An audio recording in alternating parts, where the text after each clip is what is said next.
Hari Kumar ji, New York times में एक report छपी है जिसके शीर्षक में परपिचुअल वायलेंस। न्यूयॉर्क टाइम्स को अगर ये खबर छापनी पड़ी है खरगोन के संदर्भ में, तो ये अपने आप में एक चिंता का विषय होना ही चाहिए। आपको क्या लगता है,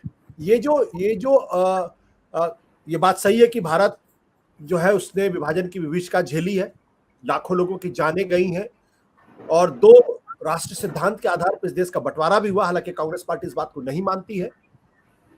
लेकिन आजादी के बाद लंबे समय तक दंगे जरूर हुए, लेकिन यह एहसास नहीं हुआ कि हालत इतने खराब हो गए कि लोग गृहयुद्ध की बात करने लगे, गृहयुद्ध की स्थिति बनती जा रही। क्या बदलाव आया पिछले दिनों जिसकी वजह से आज राहुल देव जैसे इतने संजीदा, इतने समझदार लोग भी उस स्थिति की तरफ इशारा कर रहे हैं? आशु जी, मसला पिछले दिनों का नहीं है, पिछले सालों का है। ये सब चीजें कई सालों से हमारे यहाँ चल रही हैं और जो हमने पिछले 1 महीने में देखा है, वो उन तैयारियों को आप ग्राउंड में एक्शन में कैसे लाएंगे, वो उसका ट्रेलर था। ये तैयारियां बहुत पहले से चल रही हैं, 2013-14 से ही चल रही हैं और ये तैयारियों का जो पूरा एक मॉडल है कि भाई आप पोलराइज करते रहिए, उस पोलराइजेशन को आप इलेक्टोरल डिविडेंड्स में कन्वर्ट करिए और इलेक्शन में उनके आप डिविडेंड लीजिए। अब अगर ये जो पिछले 1 महीने में स्पॉट्स हुए हैं और जो स्टेट्स हैं, उन पे अगर आप थोड़ा सा डीपली एनालाइज करें तो आपको समझ में आएगा कि ये क्यों हो रहा है।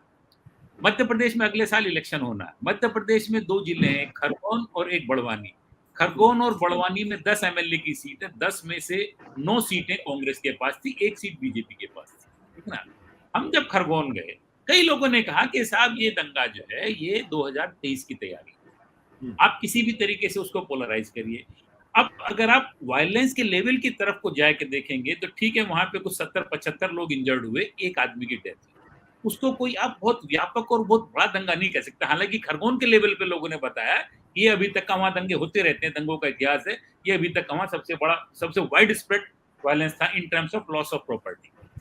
लेकिन अब चूंकि वहां पर सरकार भी एक पार्टी की है, तो दंगा अगर होता है, ज्यादा लॉस ऑफ लाइफ और ज्यादा लॉस ऑफ प्रॉपर्टी होगा, तो जवाबदेही भी उनकी बनती है।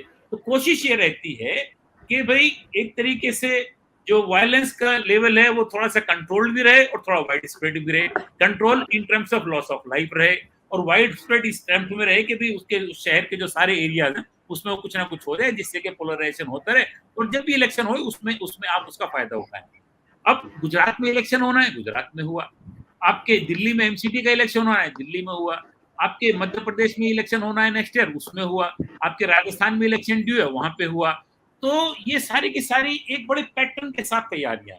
दूसरा जो हमको दिखाई दे रहा है कि अब कोई बहुत बड़े दंगे करने की जरूरत नहीं है। अगर पिछले पिछले 7-8 साल में आप देखें तो जो बड़ा दंगा हुआ, कम से कम पिछले 8 साल में अगर कोई बड़ा दंगा हुआ तो दिल्ली में हुआ, जिसमें कि 50 से ज्यादा लोगों की जाने गई। उसमें से दोनों दोनों ही पक्षों के लोगों की जाने की, ज्यादा ज्यादा मुस्लिम पर, हिंदुओं की भी उसमें डेथ हुई। लेकिन उसको अगर हम निकाल दें तो कोई बड़ा दंगा पिछले 7-8 साल में हमको दिखाई नहीं पड़ता in terms of loss of life. लेकिन अगर उसका ज्योग्राफिकल स्प्रेड देखें तो वो बहुत ज्यादा है, उसकी कम्युनलाइज करने की कैपेसिटी देखें तो वो बहुत ज्यादा है, उसकी पोलराइज करने की कैपेसिटी आप देखें तो वो बहुत ज्यादा हमको दिखाई देती है।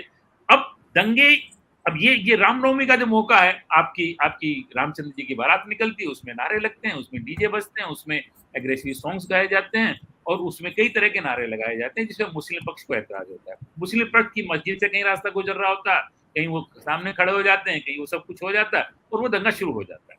अब उस टाइम में खरगोन में दोनों पक्षों के लोगों ने, दोनों समुदाय के लोगों ने ये बताया कि साहब 15 से 25 के जो हमारे यूथ है वो हमारे कंट्रोल में नहीं है ना, कहीं ना कहीं हम लोग उसमें फेल हो जाते हैं। पीस कमेटी की मीटिंग होती है जिसमें दोनों समुदाय के लोगों को जिम्मेदारी दी जाती है कि आप स्पॉट पर खड़े होकर अपने अपने समुदाय के लोगों को कंट्रोल में करेंगे। वो पीस कमेटी की मीटिंग नहीं हुई, लोगों की ड्यूटीज नहीं लगाई गई, जो मौजूद लोग होते हैं उनको खड़ा ही नहीं किया गया, किसी को बताया ही नहीं किया गया कि भाई आपकी ड्यूटी, आप यहाँ पे खड़े।